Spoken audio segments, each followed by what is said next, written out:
सुख करा ऋषी वंशाधीशा दुरिततमना शालीन करा महाराजाची दत्ता शरण तुझ्या लो अवधूता शरण तुझ्या लो अवधूता श्री दत्तात्रेय महाराज की जय।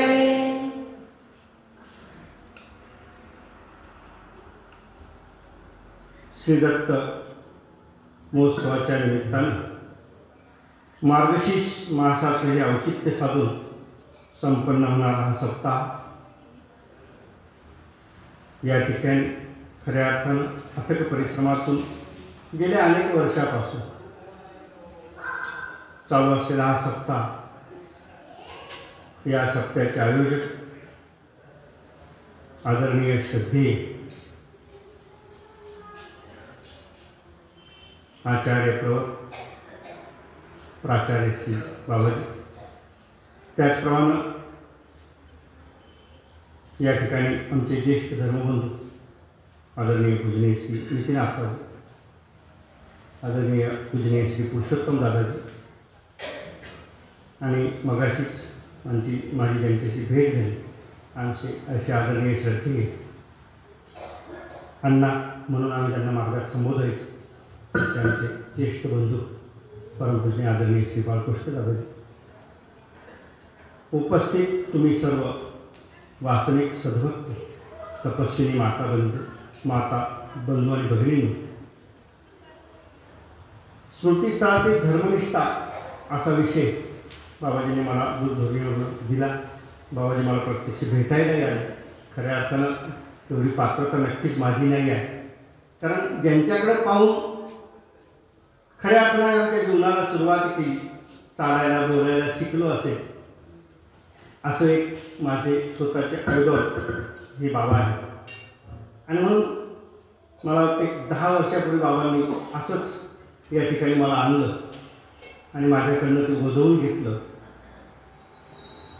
आणि 10 वर्षानंतर परत एकदा हा योग बाबांच्या त्या आग्रहामुळं आणि बाबांच्या स्नेहामुळं आलेला आहे. खऱ्या अर्थानं ही सर्व ज्येष्ठ श्रेष्ठ मंडळी आहे, यांच्या वक्तृत्वशैलीतून असेल, यांच्या आचरणशैलीतून असेल, आम्हा नवतरुणांना एक ती ऊर्जा मिळत असते. आणि म्हणून बाबांच्या आग्रहाखातर या ठिकाणी आज तुम्हा सर्वांच्या भेटीचा योग आलेला आहे. स्मृतीस्थळातील धर्मनिष्ठा पाहत असताना आम्हाला त्या स्मृतींकडे जावं लागणार. स्मृती म्हणजे आठवण आहे. स्मृतीस्थळाबद्दल तुम्हाला फारसं सांगायची गरज नाही, कारण तुम्ही तितकी जिज्ञासक आहात. डोंगर सांगवी म्हटलं की अगदी नाही, हा परिसरच आहे. या परिसराबद्दल ही सर्व अभ्यासू आहे, जिज्ञासक मंडळी आहे. आणि म्हणून स्मृतीस्थळावर जास्त सखोल विचार न करता खऱ्या अर्थानं आपण त्या स्मृतींना थोडा थोडा स्पर्श करू की कशी या लोकांमध्ये धर्माची निष्ठा कशी होती. खऱ्या अर्थानं परमेश्वर जोडण्याकरता माणसामध्ये कुठली ऊर्जा असावी लागणार आहे, परमेश्वर भेटण्याकरता, परमेश्वर भेटीकरता कुठली ओढ अपेक्षित आहे, ही आपल्याला यांच्या अगदी छोट्या छोट्या स्मृतीतनं दिसते आहे. छोट्या छोट्या स्मृती आहेत, त्या फार नाही. स्मृतीस्थळ कामाने त्या छोट्या छोट्या स्मृती आणल्या, पण त्या स्मृतीतनं खऱ्या अर्थानं आपल्याला त्यांच्या त्या धर्म आचरण्याचा एक आरसा मिळत असतो. मग असे आमचे सूत्रसंचालक आदरणीय पूजनीय श्री विनोद शास्त्रींनी सांगितलं, स्मृतीस्थळ आमचा आरसा आहे.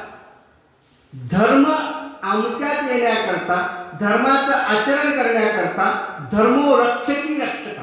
तुम्ही धर्माचं रक्षण केलं की धर्म तुमचं आपोआप रक्षण करणार आहे. पण आम्ही धर्मापासून दूर जातो, देवापासून दूर जातो. आमची भक्ती खऱ्या अर्थानं कळली कशाकरता? देव दिसावा, देव भेटावा याकरता तर भक्ती आहे ना. स्वार्थपर भक्तीला अगदी पंथीय परिभाषित म्हणण्यापेक्षा परमार्थामध्ये कुठेही आश्रयस्थान नाही आहे. आम्ही स्वार्थपर करतच नाही, निस्वार्थपणे निष्काम. पहा तुम्ही भगवद्गीता जयंतीचा मगाशी उल्लेख झालेला आहे. एकमेव ग्रंथ तो भारत भूतलावरती असा आहे, विश्वामध्ये असा आहे, ज्या ग्रंथाची जयंती साजरी होती. याहीपेक्षा खऱ्या अर्थानं भगवद्गीतेचं अजून एक वैशिष्ट्य सांगू तुम्हाला. या ग्रंथावर इतका विश्वास आहे ना, इतका विश्वास आहे. पिनल कोट 1960 पासून खोटं बोलणारा जरी याच्यावर हात ठेवत असेल तरी तो खरंच बोलतो म्हणून काय धरलं जातं. असा तो महान ग्रंथ आहे जो माझ्या द्वारकाधीशाने निरूपण केलेला आहे. पाहतो खोटं बोलणार आहे. कोर्टात प्रत्येकाला माहिती, जड्जाला माहिती, वकिलाला माहिती आहे, जो बोलणारा साक्षीदार आहे त्यालाही माहिती आहे मी गीतेवरती हात ठेवून जे सांगेल ते खरंच सांगेल. पण वकिलाने शिकवलेलं सांगेल हा एवढं बोलायचं राहतो आहे की हा खरं बोलतो पण त्याच्या वकिलाने शिकवले जे असतं तेच बोलतो. एवढ्या करता नक्कीच हा ग्रंथ नाही. द्वारकाधीशाने त्या भाग्यवंत भक्ताला अर्जुनाला पाहतो. भाग्यवंत आणि पुण्यवान दोन लोक आहेत. त्यातला अर्जुन म्हणे भाग्यवान होता म्हणण्यापेक्षा खऱ्या अर्थाने अर्जुन देवाची ती उंची होती. आजचा विषय आपला वेगळा आहे म्हणून ती विचार होईल पण तो अर्जुनाची उंची वेगळी होती आणि त्या उंचीला खऱ्या अर्थाने अगदी अर्जुनाचं जी स्तुती आहे ना ती तर आमच्या सर्वज्ञांच्या मुखात आलेली आहे.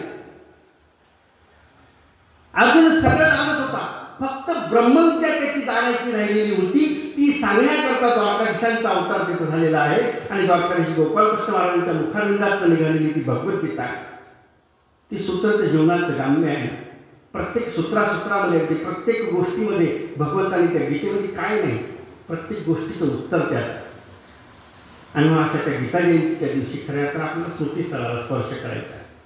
आणि मग त्यांची जी धर्मनिष्ठा आहे ना ही धर्माबद्दलची जी निष्ठा होती या निष्ठेने त्यांनी आपल्याला खऱ्या अर्थानं पूर्णतः बांधून घेतलेलं होतं. मग त्यात महिला असतील पुरुष असतील कुणीच मागं नाही आहे कुणीच नाही. देव मिळवण्याकरता मग ते कशाचाही त्याग करण्याची वेळ आली तरी ती करण्याची तयारी म्हणण्यापेक्षा खऱ्या अर्थाने त्यांची ते अधिकारी तितके फलवणूक झालेले असावे. सहज नाही कळत कुणाला धर्म आणि तो कळाला तरी वळतही नाही. कळालेला धर्म वळूनही घ्यावा लागणार आहे. पण यांना पहा तुम्ही कसा धर्म कळालेला आहे. पहा तुम्ही यातले बरेच पात्र तुम्हा सर्वांना अगदी वाचनात गेले असतील कधीतरी ऐकण्यातही गेले असतील. लखाईचा बाबुळगावकर महिलांचा जिव्हाळ्याचा विषय आहे. पहा तुम्ही आपल्या जीवनामध्ये धर्माची निष्ठा कशी आहे. देव मिळवण्याकरता लखाईसरी काय काय केलं. धर्मश्रवण झालेला विवाह झाला आणि विवाह झाल्यानंतर सुद्धा त्या गृहस्थाश्रमाचा स्वीकार मी करणार नाही. मला गृहस्थाश्रम नको आहे. मला खऱ्या अर्थानं देव मिळवायचा आहे. ही धारणा मनामध्ये भरलेली लाखायचा आपल्या पतीचा दुसरा विवाह करून देते. लग्न झाल्यानंतर सप्तपदी चालल्यानंतर संसाराची सुखी स्वप्न स्त्रियांची रंगवल्या जात असतात. ही लखायचा संसाराची सुखी स्वप्न नाही आपल्या पतीचं दुसरं लग्न करून देते. सोपं नाही. पतीने नुसतं इकडं पाहिलं जरी ना तरी काय काय होतं ते तुम्हाला माहिती आहे. मी त्यात जास्त बोलणं गरजेचं नाही आहे. इथं दुसरं लग्न करून द्यायचं आपल्या पतीचं. उपवर मुलगी शोधली ती मुलगी आणली तिच्यासोबत आपल्या पतीचं लग्न लावून दिलं आणि स्वतः अगदी विधीने स्वतःला बांधून घेतले. आम्ही उपदेश घेतला पण आम्ही आमच्या विधी ठरवल्या नाही. आमच्या नित्यविधी निमित्त आम्हाला सांगितलेले गुरुने जे नामस्मरण आहे जी देवपूजा करायची सांगितलेली आहे ती सुद्धा अगदी आमची विधीने होत नाही. त्याच्यातही कुठेतरी अविधी आमचा डोकावत असतो. आपण प्रपंचातलं परमार्थाकडे जायचं असेल ना तर आम्हाला प्रपंचातच तयार व्हावं लागणार आहे ना. जोपर्यंत आदर्श वासनिक तयार होणार नाही तोपर्यंत आदर्श महात्माही तयार होऊ शकत नाही. तुम्ही जिथे आहात तिथे आदर्श वासनिक तयार होण्याचा प्रयत्न करा. आम्ही आम्हाला वासनिक शब्द लावून देतो पण खऱ्या अर्थाने आम्ही वासनिक आहोत का नाही. आम्ही नामधारक आहोत. प्रथम पाहिली वासनिक कोण असेल. जयाची अनुसरावी ऐशी वासना. वासना जयाची निकी तो वासनिक. पाच मिनिट इतके सत्य झाले. कसं सांगवीकर बऱ्यापैकी अनुसरणाच्या बाबतीत तयारीत असतात परंतु अनुसरणाची वासना ज्याची तो वासनिक आहे. आणि म्हणून आम्ही वासनिक जर व्हायचं असेल तर आम्हाला आदर्श वासनिक व्हावं लागेल. त्यावेळेस आदर्श महात्मा तयार होणार आहे. म्हणजे आम्ही विधीने बांधल्या गेलो पाहिजे. लाखायचं अगदी स्वतःला सोडायचं आहे. प्रपंच सोडायचं आहे. मला देवाकडे जायचं आहे. मला आचार्यांकडे जायचं आहे. भक्तांकडे जायचं आहे. अनुसरायचं आहे. बस देव मिळवायचा आहे. स्वतःची अगदी पूर्ण विधी बांधून घेतली. पतीचं दुसरं लग्न लावून दिलं, स्वतः पडवीला आपला अंथरून टाकायचं, सकाळी उठायचं, गंगेवरती जायचं, स्नान करायचं आणि उत्तरापतीच्या बाबाची आठवण करत बसायचे, स्मरण करत बसायचं 5 मिनिट.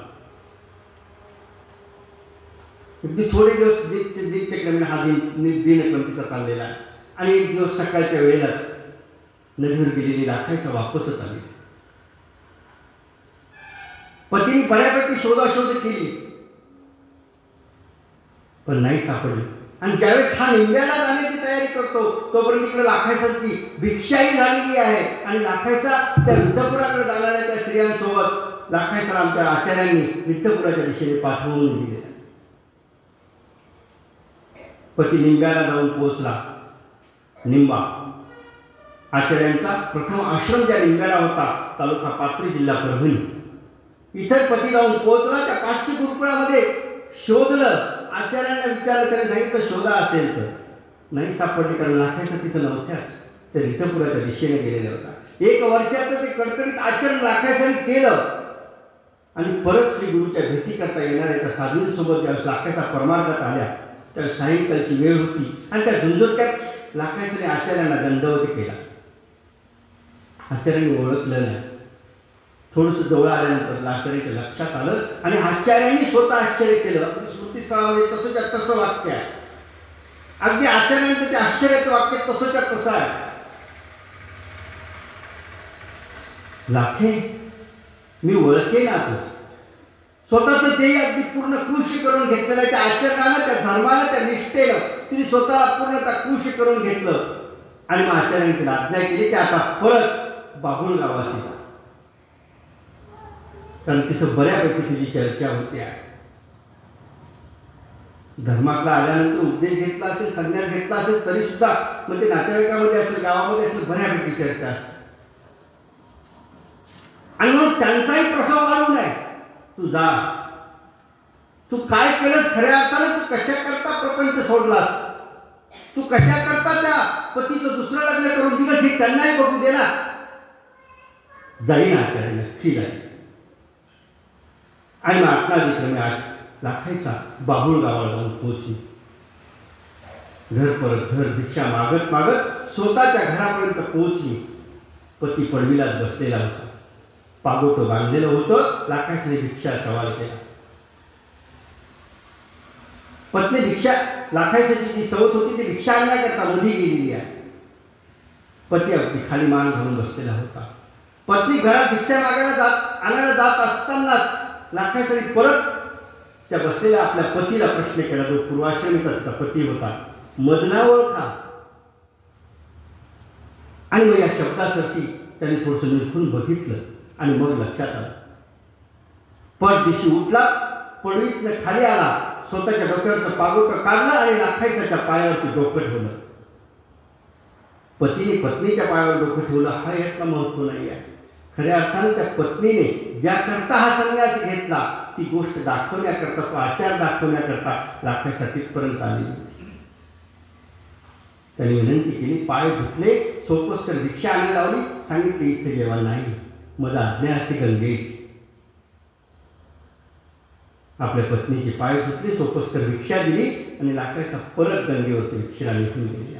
त्या लाखायसामध्ये धर्मनिष्ठा पहा. आपल्या धर्माकरता स्वतःच्या पतीचं दुसरा विवाह करून देणारी ही लाखायसा आहे. त्या विकाराकडे परत पाहिलं नाही, त्या विषयाकडे परत पाहिलं नाही. मला तो देव मिळवायचा आहे, बस. मी देवाकरता समर्पित आहे. नुसते लाखायचंच नाही हो, पुरुषही आहे. पुरुषही तसेच आहेत जे धर्माकरता समर्पित आहे. आमच्या आचार्यश्री ज्या रिद्धपुराला स्वामी उत्तरापंथी निघून गेल्यानंतर आचार्यश्रींचा मुक्काम रिद्धपुरला आणि आचार्यश्री आत्मातिकडे आजूबाजूच्या त्या परिसरामध्ये फिरत असायची. देऊळवाड्याला ज्यावेळेस आचार्यश्री जाऊन पोहोचले तिथं आचार्यश्रींचं त्या आत्मातिकडे विजन चाललेलं आहे. आणि त्या विजनस्थळी आचार्यश्रींची भेट झाली ती लक्ष्मींद्र भट्टाची. लक्ष्मींद्र भट्ट देऊळवाडेकर. आणि तिथं त्या थोड्याशा चर्चात लक्ष्मींद्र भट्ट रिद्धपुराच्या दिशेने येत आहेत. त्यांच्या त्या भागवतातून निघालेला तो एक शब्द आचार्यश्रींनी पकडला. सुंदर अशी भागवताची ती कथा करत होते आणि त्या कथेच्या वेळेला लक्ष्मींद्र भट्टाच्या मुखातून तो शब्द निघाला होता. भक्त आहे पण देव नाही. आचार्यश्री म्हटले कोण म्हणतात? अहो देव आहे भक्त नाही.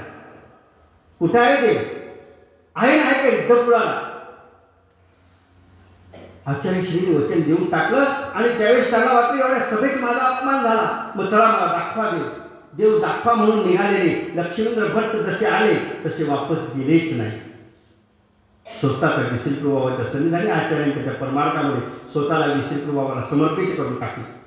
ती लक्ष्मींद्र भट्ट त्यांची धर्मनिष्ठा पहा कशी आहे. परत प्रपंचाकडे नाही गेले.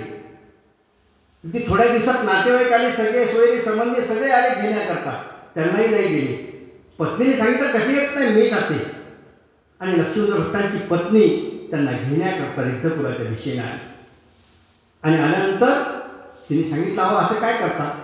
पती पत्नीचा वाद असतो, झाला असेल, बोलली असेल, मी काही चुकलं असेल माझ्याकडे, चला वापस. त्यांनी सांगितलं नाही, मी देव शोधण्याकरता आलो, तुम्हाला देव मिळाला, मला नको तो नश्वर प्रपंच. तो देव भेटण्याकरताची ती देवाची लीला असेल, देवाची योजना असेल. आचार्यश्री माझ्यापर्यंत तिथपर्यंत आले ग. आणि आता मी नाही येणार. दोघांमध्ये बराच संवाद झाला पण ते मानायला तयार नाही. आणि त्यावेळेस पत्नीने शेवटचं अस्त्र काढलं, तुम्ही येत नात माझ्यासोबत? नाही तर नाही येत. हा बलदंड पुरुष माझ्यासोबत मी कशा करता आणला बघितला? मी याच्याशी विवाह करून घेईन. लक्ष्मींद्र भट्ट हसत म्हणले किती सोपं काम केलं की माझं. 7 जन्माच्या अनाभाकना घेऊन मी तुला सांभाळायचं वचन दिलं होतं. पुढचे जन्म मला सांभाळायचं काम नाही. या जन्माचाही तू एक पुरुष शोधून ठेवलाच ना, वाटला मला आनंद. जा कर, आनंदाने लग्न कर. परत नकोय मला तो विकार, मला देव भेटलेला आहे. मी भागवतातनं देव समजून सांगत होतो, कृष्ण समजून सांगत होतो. तो कृष्ण मला याच नगरीमध्ये भेटलेला आहे. मला आता परत वापस जायचं. ही धर्माची निष्ठा असली पाहिजे. त्या धर्माकरता जर मी समर्पित झालो असेल, त्या देवाकरता जर मी समर्पित झालो असेल तर मला परत नको आहे. ते लक्ष्मींद्र भट्ट सुद्धा आम्हाला स्मृतीस्थळात पाहायला मिळत आहेत. अनेक पात्र आहेत, अनेक परिचय करणारी, अगदी त्यांचं वयच काही नाही आहे. आकाशाचा रामदेव आम्हाला स्मृतीस्थळामध्ये पाहायला मिळतो आहे. स्वतःची माता आकाईचा प्रयत्न करते आचार्यश्रींच्या थ्रू, त्याला आचार्यश्रीच्या मार्फत त्याला सुद्धा त्याचा परिचय मोडण्याचा प्रयत्न अगदी आकाश आम्हाला करताना प्रत्येक वेळेला दिसते आहे. त्यांनी परिचय केला होता, मी भिक्षेतच खाईन, मी वृक्षांनाच खाईन. बस देव मिळवण्याकरता देवाने भिक्षेत खायला सांगितलं असेल ना तर मी फक्त भिक्षाच घेणार आहे. भिक्षेच्या व्यतिरिक्त मी अगदी वृक्षांनाच्या व्यतिरिक्त काहीच घेणार नाही. माता आहे, आईचं हृदय आहे, ती सुद्धा परमार्गातच. आपल्या पोराने काहीतरी साधन घ्यावं, काहीतरी पदार्थ घ्यावं, तेल घ्यावं, भाजी घ्यावी, थोडंसं तरी घ्यावं, याच्या अंगी लागेल. याचं वय तरी काय आहे? हा तरुण आहे ना, धाकुट्या जशीचे असा शब्द आमच्या स्मृतीस्थळामध्ये येतो. म्हणजे खऱ्या अर्थाने ते तरुण आहे, फार वय नाही. वयाची तिथे मीमांसा येत नाही, पण धाकुट्या जशीचे म्हणजे खऱ्या अर्थाने ते तरुणच आहे. त्या तरुण वयामध्ये गेली सोडायचं का? आपण म्हणतो ना प्रपंचामध्ये, तर ती पाहता येईल ना म्हातारपणी विचार करू त्या गोष्टीचा. तरुणाने खाल्लं पिल्लं पाहिजे, त्याचं खाण्यापिण्याचं वय आहे. म्हणून मातेला सहज वाटलं की माझ्या रामाने काहीतरी खाल्लं पाहिजे. प्रयत्न करून पाहिलं, बऱ्याच वेळेला आखायचं नाही घेतलं. मग हा असं घेत नाही का? मग आचार्यश्रीच्या मार्फत ती योजना तयार केली. आचार्यश्रीला सांगते तिने भोजनाचा दंडवत घातला आणि तुमचा प्रसाद म्हणून का होत नाही त्याच्या पात्रात घालायचा. मग तो गोडधोड पदार्थ करायचा, काहीतरी साधन पदार्थ करायचा आणि आचार्यश्रींनी त्याच्या पात्रात टाकण्याचा प्रयत्न करायचा. तोही पदार्थ अगदी रामदेवाने घ्यायचा नाही, तोही नाकारायचा. अगदी एक वेळेला तर आचार्यश्री देण्याची तयारी केल्यावर रामदेवाने त्यांचा हात झिरकडून टाकला. केशराग्रासांच्याही लक्षात आलं. केशराग्रासांना ते मानवलं. त्यांनी त्या आचार्यश्रींना बोलूनही दाखवलं. आचार्य म्हटले, अरे तू ज्या दशेवरती चाललो त्या प्रत्येक गोष्टीला मी का विरोध करू? त्याच्या धर्माने तो खऱ्या अर्थानं देवाकडे जाण्याची तयारी करतो आहे. हे तर त्याच्या मातेला दिलेला शब्द आहे. त्यामुळे मी हा प्रयत्न करतो की येणे तेने प्रकारे ती खासभर तो तिचं म्हणलं म्हणून, तिची जी समजूत आहे, तिचं जे मानस आहे त्याचं ते पूर्णत्वाला नेण्याकरता म्हणून घेईल, म्हणून तिच्या त्या विनंतीला मी मान दिलेला. परंतु त्याच्या धर्माला मी का आली?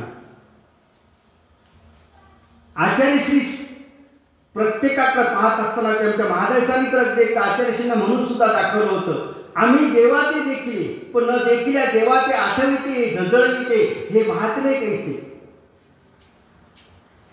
अरे आम्ही देवाला बघितलंय, आम्ही देवाच्या सोबत राहिलो, देवाच्या सन्निधानात राहिलो, देवाला आम्ही आठवू शकतो, पण न देखील देवाचे आठवणारे अगदी कमी कमी वयाची ही मुलं असतील, मग तो अनंतदेव असेल, रामदेव असेल, अगदी अनेक श्रुतीस्थळामध्ये अनेक दाखले तुम्हाला देता येतील की असे काही काही पात्र आहेत की त्यांच्याकडे पाहिल्यानंतर खऱ्या अर्थाने काळजाला एक पीळ पडतो की आम्ही त्यावेळेस आलो वाटतं आम्हाला, पण आम्ही त्या दृष्टीनं विचार करतो, फक्त खऱ्या अर्थानं आचरणात आपण आलो.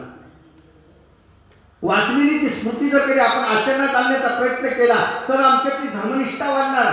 स्मृतीस्थळामध्ये अनेक गोष्टी आम्हाला शिकायला मिळतात, त्या आम्हाला शिकता आल्या पाहिजे. अगदी छोट्या छोट्या गोष्टी आहेत, खूप मोठ्याही नाही, छोट्या छोट्या गोष्टी आहेत. पाहतो हा परिचय तिथं रामदेवाचा परिचय आम्हाला दिसतो आहे. प्रपंचामध्ये करू शकतो ना आम्ही परिचय, छोटीशी गोष्ट आहे. एखादा पदार्थ आम्ही सोडू शकतो, सोडतो ना आम्ही. डॉक्टरने सांगितल्यानंतर साखर सोडतो ना आम्ही. डायबेटीज आहे, आता साखर खायचीच नाही, मग सोडतो का नाही साखर. मग एखादा साधन पदार्थ आम्ही का सोडून पाहू नये, परिचय आम्ही का करून पाहू नये. पाहतो सध्या पंथामध्ये अनेक गोष्टी दूर झालेल्या आहेत. पाहतो मार्गशीर्ष मास आला का म्हणजे आम्ही खऱ्या अर्थाने भक्तीला लागतो, श्रावण मास आला का भक्तीला लागतो, मग इतरचे दिवस काय सुट्टीचे आहेत का. यूट्यूब चॅनलच्या माध्यमातून बऱ्याच गोष्टी तुमच्यापर्यंत पोहोचत आहेत. मार्गशीर्ष मासात केलंच पाहिजे, श्रावण मासात केलंच पाहिजे, पण इतर मासातही केलं पाहिजे ना. स्मरण तर आम्हाला अष्टोत्तर स्मरण सांगितलेलं, किती होते आमचं स्मरण. इथं तर स्मरणाच्या त्या लाखोळ्या वाढणारी भक्त आम्हाला त्या स्मृतीस्थळात पाहायला भेटत आहेत. आचार्यश्रींचं ते स्मरणाची खऱ्या अर्थाने त्या स्मृतीस्थळामध्ये आम्हाला आचार्यश्री पाहायला मिळतात, साधायचं पाहायला मिळतात. ज्या साधायसाच्या खऱ्यावरती साधायसा जी माता आहे, ती ज्येष्ठ माता आहे आमची. अहो या साधकांनी, या साधूंनी खऱ्या अर्थानं या परमार्थावरती अनेक असे उपकार केलेले आहेत. आज मूर्तिनिष्ठ प्रसाद आम्हाला वंदन करायला जर तुला मिळत असेल तर तो फक्त साधांचा मिळतो. श्री प्रभूबाबाची अपार प्रसन्नता साधांसावर आहे. 18 दिवसाचा श्री प्रभूबाबांचा उपवास आहे. 18 दिवस, एक दिवस नाही. ज्यावेळेस साधांसापर्यंत हा निरोप पोहोचवला त्यावेळेस साधांसा अगदी स्वतः तुम्ही निग्रह केला की नाही, मला जोपर्यंत श्री प्रभूबाबापर्यंत जात नाही तोपर्यंत तुम्ही अन्नाचं ग्रहणही करणार नाही. थुगावपर्यंत चालत आलेल्या भिक्षा मागायच्या, थुगावपर्यंत आल्या, पण थुगावला येत असताना त्यांचा पाय मुरगळला आणि त्या थुगावला त्यांनी ठरवलं की नाही, आता सकाळी श्री प्रभूबाबाच्या श्रीचरणाचं चर्मोदक तेच पाणी आणि श्री प्रभूबाबाच्या ताटातला प्रसाद तेच मी अन्न घेईन. हा निग्रह केला. तुम्हाला निग्रह करावा लागेल, हो, परिचित करावा लागेल. त्याच्याशिवाय हा प्रपंच नाही सुटणार, त्याच्याशिवाय हा मोह नाही सुटणार. या प्रपंचाला सोडण्याकरता छोट्या छोट्या गोष्टीचा निग्रह तुम्हाला करावा लागेल की नाही, मी सकाळी उठणार म्हणजे उठणार, मला स्मरण करायचंच, मला वाचायचं, आज एक श्रुती वाचायची, एक वेळा वाचायची. प्रत्येक गोष्टीकरता आपल्याला निग्रह करावा लागणार, आपल्या मोहाचा परिचय करावा लागणार आहे. त्यावेळेस आम्हाला ही निष्ठा मिळणार आहे. स्मृतीस्थळामध्ये पात्र वाचून ऐकून मनामध्ये ठसून खऱ्या अर्थाने त्यांनी केलेली एक एक गोष्ट आहे ना, ती आम्हाला शिकावी लागणार आहे. जर आम्ही स्मरण करत राहिलो तर प्रसाद सेवकाने आम्हाला ती गोष्ट समजून सांगितली की स्मरणाने काय होणार, स्मरणाने परमेश्वराचे गुण आठवता येणार आहे. आणि तुम्ही जर सतत स्मरणाचा वाव ठेवला तर आम्हाला आमच्यातले अवगुण दिसणार आहे. सतत स्मरणाचा वाव जर ठेवला, पहा तुम्ही, अनेक धर्मग्रंथ आहेत, अनेक गोष्टी आहेत, अनेक आमच्या पूर्वजांच्या अशा स्मृती आहेत, अशी प्रसाद सेवा आहेत. त्या प्रसाद सेवेमध्ये एक एक गोष्टीमध्ये जर आम्ही शिरलो ना तर खऱ्या अर्थाने परत वापस येऊ वाटत नाही. आणि म्हणून जर आपण त्या स्मरणामध्ये स्वतःला गुंतवून घेतलं तर त्या नामस्मरणामध्ये जर आपण गुंतवलं तर आपल्याला मग तिथे गरज वाटणार आहे, लीळेची गरज वाटणार आहे. लीळा स्मरणाकरता लीळेची गरज येणार, मूर्ती स्मरणाकरता मूर्तीच्या लीळेची गरज येणार आहे. आणि मग आपल्याला वाचनाची गरज पडेल, आपल्या श्री गुरूंना विचारण्याची गरज पडेल, जिज्ञासा करावी लागणार आहे. जिज्ञासा केल्याशिवाय तर काहीच मिळत नाही ना. प्रपंचाची जिज्ञासा करतो ना आम्ही, मग शास्त्राची का नको? आमच्या आचार्यश्री सांगितलं की अहो ठीक आहे, उद्धाराकरता म्हणून शास्त्राभ्यास नका करू, पण जिज्ञासा म्हणून तर शास्त्राभ्यास करा. तुम्ही ठरवून टाकलंय आमचा उद्धार होणार नाही बाबा, आम्ही कलियुगात आलेलो आमचा उद्धारच होणार नाही. बाबांनी किती सत्य घेतले, किती वक्ते बोलून आणले, तरी आम्ही ऐकायचे ते ऐकतो, उत्तर परत कपडे झटकून निघून जातो, इथलं इथं सोडून जातो, त्याच्यावर सोबत येतच नाही. हे आपण ठरवून टाकले. का होऊ शकत नाही? आम्ही माणूसच आहोत ना, बदल कोणाच होत नाही, हा आमच्यातच होणार आहे. ती माणसंच होती, त्यांनी स्वतःच बदल घडून घेतला. लक्ष्मींद्र भट्टांनी सांगितलं का गा तू आणलास बदल माणूस कर त्याच्यासोबत किंवा माझं काम सोपं केलंस, परत मी नाही येणार विचारात. हा निग्रह त्यांचा होता. खेळी भट्ट शेगावकर येतात, हे अनुसरलेले होते. आचार्यांवर भिक्षा केलेली होती. हॉटेल विजनादिक्रमे यांचा क्रम चाललेला होता. हे का अधिकाऱ्याच्या पदरी मंत्री होते, यांची वृत्ती चालू होती आणि ही वृत्ती त्यांच्या मुलाला मिळायची. हे इकडे आले, यांनी संन्यास घेतला, अनुसरले. वृत्ती म्हणजे आताच्या भाषेत पेन्शन नाही का, पाठीमागे मिळते ना, तशी त्या अधिकाऱ्याकडून ती वृत्ती मिळायची, त्याच्या मुलाला ती मिळत असायची. आणि त्या अधिकाऱ्याने सांगितलं की नाही आतापर्यंत तुला दिली, तुझे पिते इथे दिसत नाही, वर्ष झालं ते तिकडे कुठे सरले असतील, आहे की नाही. शासनाने मागताना आता तुमच्या त्या जिवंतपणाचा दाखला श्रावणबाळ योजनेला त्या अधिकाऱ्याने मागितला. आणि मग त्यांचा मुलगा आपल्या पित्याला शोधत शोधत आचार्यश्रींच्या आश्रमात पोहोचला. आचार्यश्रीने सांगितलं की अरे बाबा ते आठवणे विजनादिक्रमे गेलेले आहे. शेगावची होती ती, शेगावकर खेळी भट्ट. आठवणे विजनादिक्रमे गेलेले आहेत, ते आमच्या भागात. मुलगा तिथपर्यंत जाऊन पोहोचला. खेळी भट्टांना सांगितलं अहो तुमच्या वृत्तीवरती माझा प्रपंच चालायचा, थोडीफार शेती आहे, तुमची वृत्ती मिळायची, ते थोडेफार पैसे यायचे, त्याच्यावर चालायचं, तुम्ही तिथपर्यंत चला. अधिकाऱ्याला माझ्या शहानिशा करून द्या की तुम्ही आहात, मला पुढे वृत्ती चालू आहे.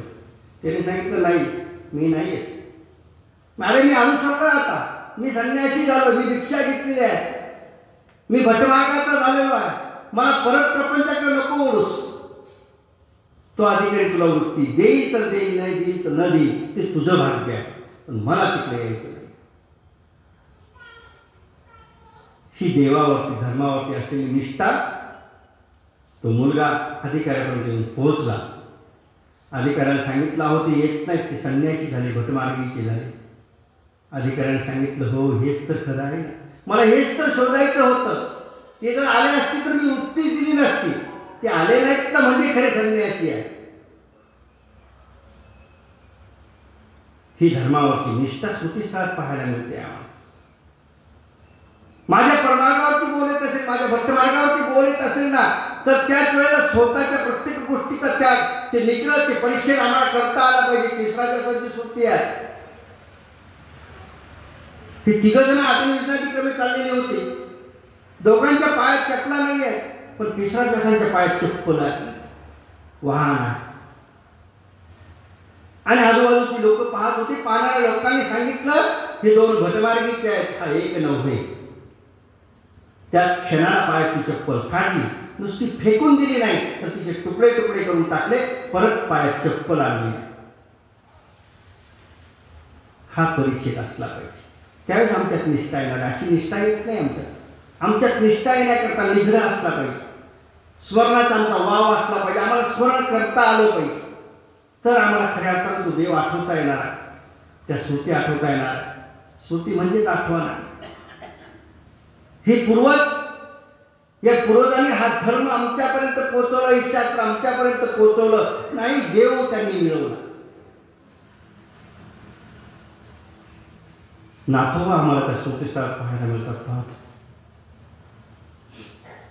ज्या नाथोबांना निळ्याचैत्रामध्ये पाहत असताना, निळ्याचैत्रामध्ये वाचत असताना खऱ्या अर्थाने नाथोबा फारसे मनात कुणाचे भरत नाही, पण त्या नाथोबांवरती आमच्या सर्वज्ञांची साधनदात्यांची खऱ्या अर्थानं प्रसन्नता किती होती. मंडळीत एकीचा अवयव, स्वतःचा अवयव आमच्या नातोबांना करून टाकलेलं होतं. मंडळीत प्रासादिक नाव नातोबाला दिलेलं आहे. ते नातोबा आम्हाला सुतीस्थळात पाहायला मिळतात. देवाबद्दल धर्माबद्दल निष्ठा कशी असली पाहिजे ते नातोबा आम्हाला सुतीस्थळात पाहायला मिळतात. ज्यावेळेस प्रातिनिधी करता जातात, अवकाशाकरता जातात, त्यावेळेस त्यांना अगदी सोन्याने भरलेली ती गडगंज अशी निदानाची कढई दिसते आहे आणि त्या कढईवरती स्वतः अवकाश करून येतात. नुसते येत नाही तर त्या सोन्याशी बोलतात. अरे आता का भेटलास? माझे देव होते त्यावेळेस जर भेटला असताच ना तर देवाच्या ठिकाणी समर्पित करता आलं असतं. सोन्याची कढई भेटल्यानंतर त्याच्यावर लघुशंका आणि अवकाश करणारा नातोबा खऱ्या अर्थानं आम्हाला दिसतो आहे की नाही. मला हा नश्वर प्रपंच नको आहे. हा प्रपंच मला आता भेटून काय फायदा? माझा देव तर उत्तरापंथी निघून गेलाय ना.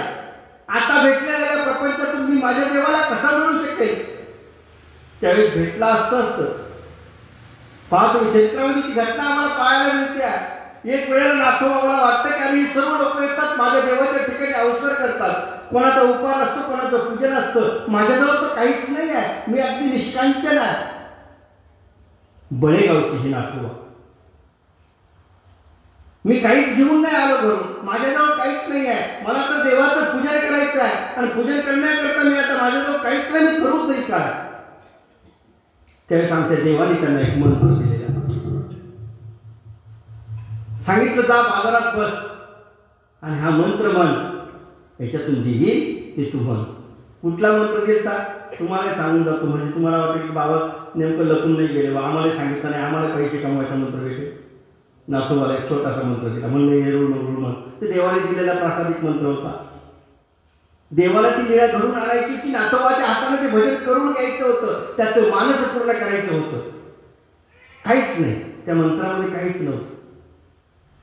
पण समोरच्याला वाटायचं आणि मग त्या मंत्राच्या उच्चाराने नातोबाचं त्या बाजारामध्ये ते सापळा आखरला गेला. येरूळ मंगरूळ, येरूळ मंगरूळ, येरूळ मंगरूळ. काय म्हणायची त्यांनाही माहिती नाही. देवाने सांगितले म्हणून म्हणायचं आहे. समोरच्याला काय समजायचं त्यांनाही माहिती नाही. पण ती येऊन तिथं त्याला ते दान मिळायचं आणि ते मिळालेलं दान बाईसांजवळ आणून दिलं आणि त्यावेळी नातोबाने उपहार केला. आणि त्यावेळेची परिस्थिती माझी अशी होती की मला उपहार करण्याकरता सुद्धा देवाने कुठेतरी सहाय्य केलं. त्यावेळेस मला एक छोटासा उपहार देवाजवळ समर्पित मला करता आला. आणि आता अशा वेळेला तू मला भेटतोस की ज्या वेळेला माझा देव उत्तरापंथी निघून गेलेला आहे आणि आता भेटून मला काय फायदा आहे तुझा? त्या निधानावरती विष्टा अवकाश करणाऱ्यांचे नातोबा आम्हाला त्या स्मृतीस्थळामध्ये शोधतात. गुरुवरती धर्मावरती श्रद्धा ही तशीच असली पाहिजे. पाहतो एक रंभाईचा आमच्या आचार्याची आवडती शिकीन आहे. आम्हाला स्मृतीस्थळात पाहायला मिळते. रंभाई सतत परमार्गामध्ये सतत कुणाशी ना कुणाशी तरी चालू राहायची, कटकट करायची. आणि आचार्यश्री सांगितलं की रंभाई तू सतत कटकट कर. आणि त्यावेळेला आचार्यश्रीच्या मुखानंतर त्या शिव्या निघालेल्या आहेत. आणि त्या 3 शिव्या आचार्यश्रीने तिला दिल्या आणि रंभाईसला सांगितलं की तू आता इथं निघून जा. रंभाईसा निघून गेलेली आहे आणि निघून गेलेली रंभाईसा चिंतनाला बसली. आणि त्यावेळी ती चिंतनाला बसल्यानंतर स्वतः विचार करते आहे मी गोवारी, हो खरंच मी गोवारी आहे. मी दशेंद्रियांना पंच ज्ञानेंद्रिय पंचकर्मेंद्रिय यांना पोचते आहे. मी त्यांची गोवारी आहे ना. मी रांड आहे, हो रांडच आहे. माझा नित्यपती परमात्मा त्या उत्तरापंथी निघून गेलेला आहे. मी तरी इथं त्या पतीविना राहते आहे ना. मी रांडच आहे. काय चुकीचं बोलले असतील आचार्य. स्वतः स्मरणाला बसलेले आहे. तिचं चिंतन चाललेलं आहे. निमित्त ते आमच्यावरती रागावले असतील ना, चुका झाल्या असतील आमच्याकडनं म्हणून रागावले असतील ना. त्या रागावण्याने स्वतःचा आत्मक्लेश करून खऱ्या अर्थाने तो देव आठवला पाहिजे. त्यांनी दिलेल्या त्या शिव्यातनं स्वतःचा ती देव आठवते. ही धर्मावरची तिची निष्ठा आहे. निमित्तावरची तिची निष्ठा आहे की माझे निमित्त खऱ्या अर्थाने माझ्यावरती रागावले. रागावू दे ना, कारण मी चुकलो. मी गोवारी, हो गोवारीच आहे ना. मी गाडी राखणारीच आहे. पहा तुम्ही, आम्ही सुद्धा त्या पंचज्ञानेंद्रियांना पंचकर्मेंद्रियांना त्या दशेंद्रियांना पोचतोच आहोत ना. जिभेची चोचले पूर्ण करण्याकरता मिष्टान्न खाण्याची आमची तयारी आहे. डोळ्याला चांगलं दिसतं म्हणून आम्ही विचित्र चित्र पाहण्याची आमची तयारी आहे. कुणाचं बरं वाईट आम्हाला ऐकायला बरं वाटतं म्हणून आम्ही ऐकतो, चांगलं आम्ही ऐकत नाही. धर्म आम्हाला नको आहे, शास्त्र आम्हाला नको आहे, कथा आम्हाला नको आहे. आम्हाला कुणाच्या तरी वाईटामध्ये आमचं समाधान मिळत असतं. मग अजून काय झालं त्याचं, अगदी कान देऊन देऊन आम्ही त्या वाईट गोष्टी ऐकत असतो आणि स्वतःला वाईटाकडे झोपत असतो. म्हणजे त्या कानाचे आपण गुलाम झालेलो आहोत, त्या डोळ्याचे आपण गुलाम झालेलो आहोत. सुगंध आपल्याला नको असतो, आपण दुर्गंध आपल्याला नको असतो, सुगंध आपल्याला नको असतो. म्हणजे त्या श्वासोश्वासामध्ये खऱ्या अर्थानं परमेश्वराचा जो सुगंध आहे तो सुगंध आम्हाला घेता आला पाहिजे. परमेश्वराने आम्हाला मुख दिलेलं आहे, त्या मुखातला परमेश्वराचा गौरव उद्गार आमच्याकडे झालं पाहिजे, गुणगान आमच्याकडनं झालं पाहिजे, संतांचं गुणगान आमच्याकडनं झालं पाहिजे. पण ते आमच्याकडनं होत नाही. त्या मुखाविंदात आमच्याकडनं दिवसभर फक्त टवाळकी होते, कुणाची तरी निंदा नाराजकी होते. हे जे पंचज्ञानेंद्रिय पंचकर्मेंद्रिय आहेत, त्या पंचकर्मेंद्रियाला ज्ञानेंद्रियाला जर ताब्यात ठेवू शकत नसेल तर मी माझ्या आचार्याशी म्हटले त्याप्रमाणे मी गोवारीच आहे.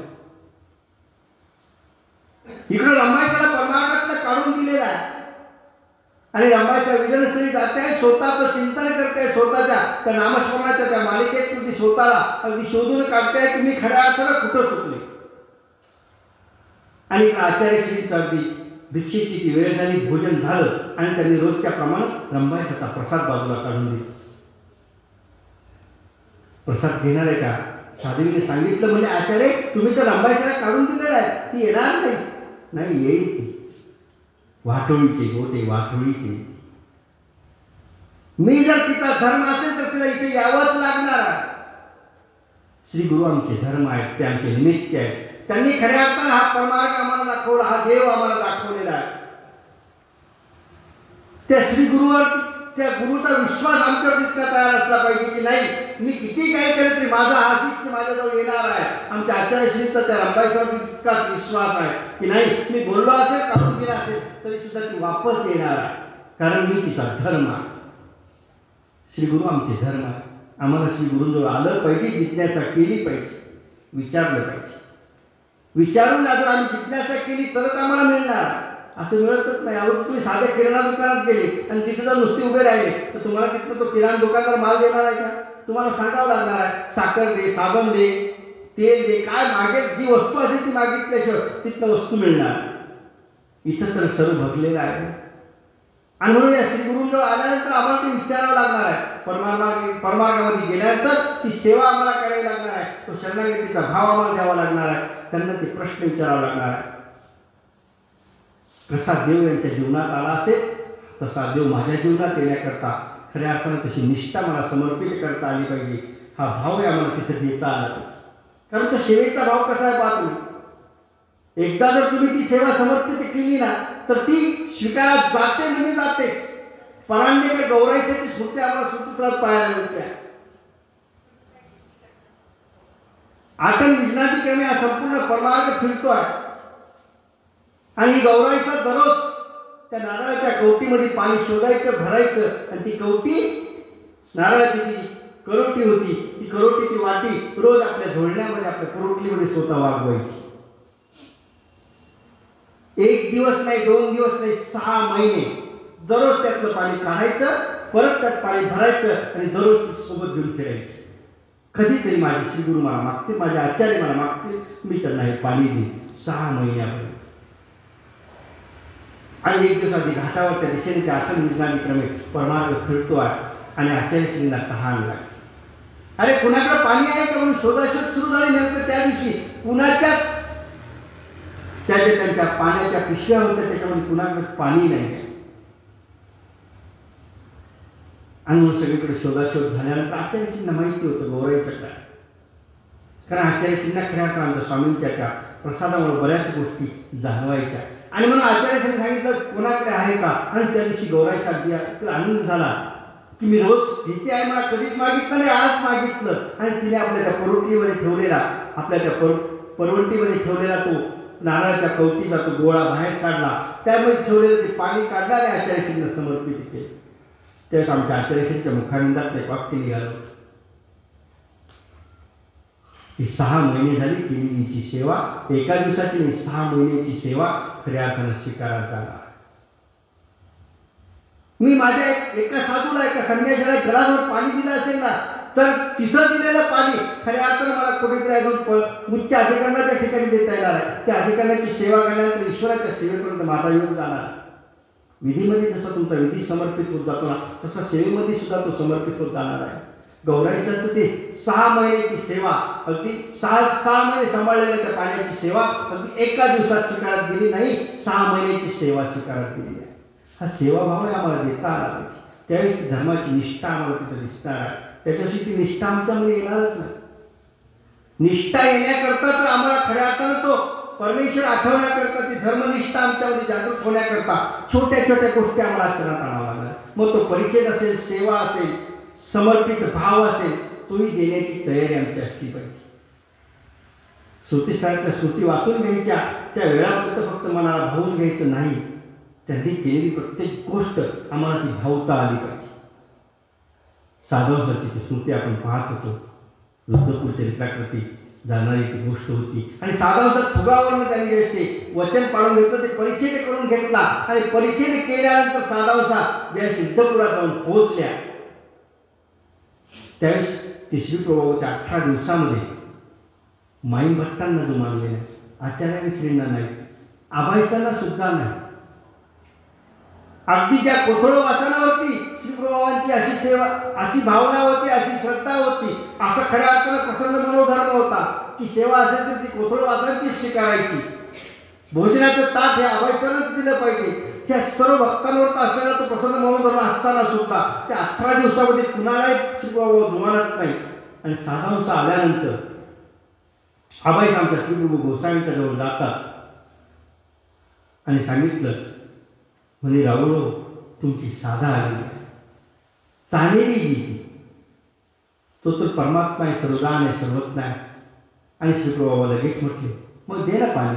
नाही, तुमच्या श्रीचरणाचं चरणोदक पाहिजे. मेरी आण म्हटले. पाणी आणायला लावलं, स्वतः उठून बसले. ते 18 दिवस पोहोचलेले होते, ते श्रीप्रभू फक्त साधावसाच्या येण्यानं उठून बसले. श्रीप्रभूंचं तर श्रीचरणाचं चरणोदक काढल्या गेलं, साधावसाला पाणी दिल्या गेलं. परत आबाईसांनी पुढची गोष्ट सांगितली, म्हणजे ती जी भुकेली आपला उच्चिष्ट प्रसाद तेच आणि मेरी आण म्हटली. हा 18 दिवसाचा उपवास फक्त आमच्या साधावसामुळे सुटलेला. ती साधावसा, की ज्या साधावसामुळे खऱ्या अर्थानं मूर्तीनिष्ठ प्रसाद आम्हाला करायला मिळत आहे. केश कलापाचा विशेष असेल, दाढेचा विशेष असेल, हे जे मूर्तीनिष्ठ प्रसाद आहेत हे फक्त साधावसामुळे मिळालेले आहेत. या सर्व गोष्टी श्रीप्रभूंनी साधावसाला दिलेल्या आहेत. फक्त कशामुळं? निग्रहामुळे. अर्थात साधावसा इतकी जोड आमची होणार नाही, पण आम्ही निग्रह जर कधी केला तर नक्कीच आम्ही या भक्तांच्या जोडीपर्यंत जाणार आहोत, या भक्तांपर्यंत पोहोचणार आहोत. आणि म्हणून ती निष्ठा आमच्यात येण्याकरता आम्हाला परिचय शिकता आला पाहिजे, आम्हाला निग्रह करता आला पाहिजे. मला सकाळी उठायचं मार्गशीर्ष मासामध्ये जसं हे पारायण करायचंय, हे जसं आम्ही ठरवतो ना, तसं एक ठरवून टाका की नाही, या वर्षभरामध्ये मी आता भाग घेणारच नाही. ज्यावेळेस मी रिद्धपुराला पोचेल, तिथं श्रीप्रभूंना तांदूळाचा भाताचा तो उपहार करेल, गोड उपहार करेल. त्यांची गोड घेईल, तो भात घेईल, काय जो पदार्थ तुम्हाला सोडायचा असेल तो पदार्थ मला रिद्धपुरला जायपर्यंत तसाच धरून ठेवायचा, म्हणजे आमचं रिद्धपूर होणार. मी परमार्गामध्ये जाईल, बाबांना भेटेल, बाबांना भेटल्यानंतर त्या परमार्गात माझी पंगत झाल्याशिवाय मी हा पदार्थ खाणार नाही. पदार्थाचा आम्हाला निग्रह करता आला पाहिजे. पदार्थाचा निग्रह केल्यामुळं आमच्यामध्ये ती निग्रहाची वृत्ती तयार होईल. सकाळी आम्हाला उठायचं, नामस्मरणाचा निग्रह आम्हाला करायचा आहे, नाही आम्हाला सकाळी नामस्मरण केलंच पाहिजे. तुम्ही डॉक्टरने सांगितल्यानंतर तुम्ही लोक फिरायला जाताना आता सकाळी पहाटे 5 वाजता उठलेले असतात. डॉक्टरने सांगितलं फिरायला जावं लागणार आहे, कारण तुमचं आता चांगल्यापैकी ब्लॉकेज निघाले, एंजिओप्लास्टी होण्याची तयारी आहे, तुम्ही फिरल्याशिवाय होणार नाही. तुम्ही सकाळी उठून फिरायला जाता, कुणाचं ऐकता? एका डॉक्टरचं, तोही माणूसच आहे. मग इथं आम्हाला आमच्या देवाने सांगितलं आहे ना, पश्चातप्राणी नामस्मरणाकरता उठायचं आहे. मग आम्ही जर कधी पश्चातप्राणी देवाच्या सांगण्यावर उठलो तर तिथं आमचं आरोग्यही चांगलं राहणार आहे आणि आम्हाला देवही मिळणार. आणि म्हणून स्मृतीस्थळाची जी पात्र आम्हाला आठवत असताना त्यांच्यामध्ये असलेला निग्रह, त्यांच्यामध्ये असलेली निष्ठा आम्हाला आठवून खऱ्या अर्थानं तो परमात्मा जोडता येणार आणि त्या परमात्म्यापर्यंत पोहोचता येणार। एक एक भक्ताने खऱ्या अर्थानं ते स्मृतीस्थळ आम्हाला पाहायला मिळतात। हा आकाशाचा रामदेव, त्या रामदेवाचे सुद्धा शेवट पाहत मी तसाच झालेला। निग्रह इतका पक्का होता की तो शेवटपर्यंत रामदेवाने सोडलाच नाही। आणि आटनाला जाण्याचं ठरलं त्यावेळेस आचार्यश्रींनी सांगितलं ठीक आहे जा। ज्यावेळेस क्षमालिंगन दिलं त्यावेळेस आचार्यश्रींनी पाहिलं की त्यांच्या अंगामध्ये ताप भरलेला आणि आचार्यश्रींनी पुन्हा विरोध केला, म्हणले अरे तुझा अंग फनफन तापलेला आहे, जाऊ नकोस। त्यावेळेस रामदेवाच्या मुखात आलेलं ते वाक्य पहा तुम्ही कसं आहे। आचार्यश्री तुम्ही सांगितलेलं करू का माझ्या देवाने सांगितलेलं करू? आणि आचार्यश्रींना सुद्धा डोळ्यामध्ये अश्रूचा टिपूस पडलेला आहे आणि आचार्यश्री म्हणतात की नाही, देवाने सांगितलं तेही करा। अगदी तरुण वयामध्ये निघणारे हे रामदेव आपणाला करता निघून गेलेले आहे। यांच्या पाठीमागे केशराज व्यासांना दामोदर पंडितांना सोबत पाठवलं, हातीच्या अंतरावर सोबत राहा। पण मार्गामध्ये त्यांच्या मातेच्या आग्रहावर मी बरेच दिवस प्रयत्न केला, त्यांनी परीक्षेत सोडला नाही, वृक्षांनाच त्यांनी घेतलेला आहे। पण आता सुद्धा भिक्षे करतात ते जात आहेत, अंगामध्ये ताप आहे, लांब राखणीवरती राहा, कारण जोग्याची वडे ती जोग्याची हा कुठेतरी जाईल, काहीतरी होईल, त्यापेक्षा खऱ्या अर्थानं तुम्ही जा, दूर नाही याच्यावरती लक्ष ठेवा। केशराज व्यासांनी दामोदर पंडितांनी दुरून लक्ष ठेवायचं। दामोदर पंडितांनी ओव्या गायच्या, केशराज व्यासांनी ती चर्चा करायची आणि रामदेवाने ते आपल्या आटनामध्ये विजनामध्ये स्मरण करायचं। त्यांचं विजन चाललेलं आहे, आटन चाललेलं आहे, भिक्षा चाललेली आहे। केशराज व्यासांनी पुढे जायचं, पुढच्या घरी सांगायचं अहो पाठीमागून जो येतो ना त्यांना गरम गरम द्या, मला नका। येण्या प्रकारे का होत नाही, त्याचा परीक्षित सुटेल कारण हा भिक्षितच घेणार आहे। 4 दिवसाचा 2 दिवसात हा प्रवास चाललेला आहे। अगदी आता त्या आसक्ती आधी वाढायला लागलेली आहे। परत पाठीमागणे एका पुन्हा साधकाला पाठवलं। हे दोघं दिसले की रामदेवाने उठायचं, पुन्हा चालत लागायचं। हे दोघं दिसले की पुन्हा उठायचं, त्यांना वाटतं माझ्यावरती राखण ठेवताय आणि म्हणून तिथं परत मायेबा आले, अमृते मायेवासांना तिथे पाठवण्यात आलं। अमृते मायेवासांनी आमच्या स्वामींच्या त्या लीळा सांगायच्या आणि त्या लीळा सांगत असताना अमृते मायेवासांच्या त्या लीळा ऐकल्यानंतर त्यांचं अंतःकरण, त्यांचं हृदय अगदी स्रावायला लागलेलं आहे। ते म्हणजे हे पहिले 2 असेच होते, एक रू करी एक ठिकठिक करी। त्या ओव्या गातात कुठेतरी काहीतरी चर्चा करतात, त्याच्यात तर मला काहीच मिळत नव्हतं। या वेळेतनं तरी सुद्धा मला खऱ्या अर्थानं माझा देव आठवता येतो। त्या अमृतश्रावणी लीळा मला यांच्या मुखात मिळत आहेत। त्या अमृते मायवासांनी खऱ्या अर्थानं रामदेवासांना शेवटच्या काळामध्ये त्या लीळा श्रवण केल्या आणि अगदी थोड्याच दिवसामध्ये रामदेवाने आपला देह ईश्वराला समर्पित करून टाकलेला। निश्चयाने निग्रहाने अगदी परिपक्व असलेले रामदेव आम्हाला त्या स्मृतीस्थळात अनुभवायला मिळतात। अगदी कमी वयामध्ये, तरुण वयामध्ये परमेश्वर भेटायचा कसा असेल ते आम्हाला रामदेवाच्या स्मृतीतून दिसतात। परमेश्वर भेटण्याकरताची जी निष्ठा अपेक्षित आहे ना, ती आम्हाला रामदेवाच्या स्मृतीने शिकवलेली आहे। आणि म्हणून बंधूंनो, आम्हाला तो परमेश्वर मिळण्याकरता ती जी निष्ठा आहे ती समर्पित करावी लागणार आहे। आणि ती समर्पित निष्ठा जोपर्यंत आम्ही करणार नाही तोपर्यंत तो परमात्मा आमच्यापर्यंत येणार नाही। आणि म्हणून तुम्हा सर्वांच्या हा आलेला भेटीचा योग आणि या योगातनं खऱ्या अर्थानं तो परमात्मा तुमच्यापर्यंत यावा, कारण हा मार्गशीर्ष मास आहे। मासाला मार्गशीर्षो हा शीर्ष म्हणजे जे मासा आहे त्याला शीर्ष म्हटलं जातं। सर्व मासांमध्ये तो उत्तम आहे।